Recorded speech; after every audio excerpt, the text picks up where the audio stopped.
आपला कांदा केला होता अबुदे बायोटेक कोल्हापूर, गुलाबी कांद्याचं बी वापरलं होतं, त्यांचा कांदा काढून झालेला आता. तर आपल्याला त्या कांद्याबद्दल विचारेल हा कांदा त्यांना कसं काय वाटलं, तर आपण त्यांना प्रश्न विचारूया. सर तुम्हाला हा कांदा कसा वाटतो, त्याचा रंग कसा आहे? साधारण गुलाबी आहे. तीन पत्ती कांदा आहे. 3 पत्ती कांदा आहे. 3 पत्ती कांदा आहे. बरं बरं. आणि साधारण तुम्हाला असं कसं वाटतं, याचं वजन साधारण किती असू शकतं? 180 ते 200 ग्राम पर्यंत वजन असेल. बरं.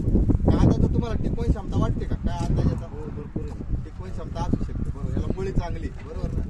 बरं बरं चालते. आणि तुम्ही आता पुढच्या वर्षी काय करायचं, नेमकं पी परत येतो वापरणार आहे? बरं. आणि महाराष्ट्रातील शेतकऱ्यांनी तुम्हाला काय सांगणे बा आता? आपल्या कंपनीचं बेन अबुदे बायोटेकचं बी, अबुदे बायोटेकचं बेन घेऊन उत्पन्न चांगलं का घ्यावं, एकदा तरी बी वापरून पाहिलं पाहिजे. बर चालेल. शेतकरी बांधवांनो, एकदा तरी तुम्ही अनुभव घ्या. अबुदे बायोटेक कोल्हापूर गुलाबी कांद्याचं बी एकदा वापरून पहा. जसं शेरकर पाटलांनी जसं त्यांचं आवरेज पण चांगले मिळाले, आवरेज चांगले. साधारण तुम्हाला काढलं किती आवरेज काढलं तुम्ही?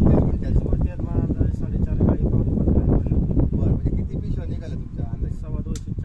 240. तर 30 गुंठ्यात त्यांनी 240चा बॅग काढलेले आहेत कांद्याच्या. ॲव्हरेज आहे चांगले आहे सरासरी. आणि आपण जेवढे रोप टाकतो, रोपाची उगवण क्षमता पण कशी वाटते तुम्हाला? सल्फर एक टाकलं होतं. केमिकल कांद्याला नाहीच आहे. वरखत नाही बुवा, जैविक खताचा वापर चांगला आहे तुम्हाला. ऑर्गॅनिक. हा. फवारणी किती लागली साधारण? काही 3 फवारणी. बरं. 2 ते 3 फवारणी त्यांनी कांदे काढलेले. कळलं? शेतकरी बांधवांनी एकदा तरी त्याचा वापर जरूर करावा.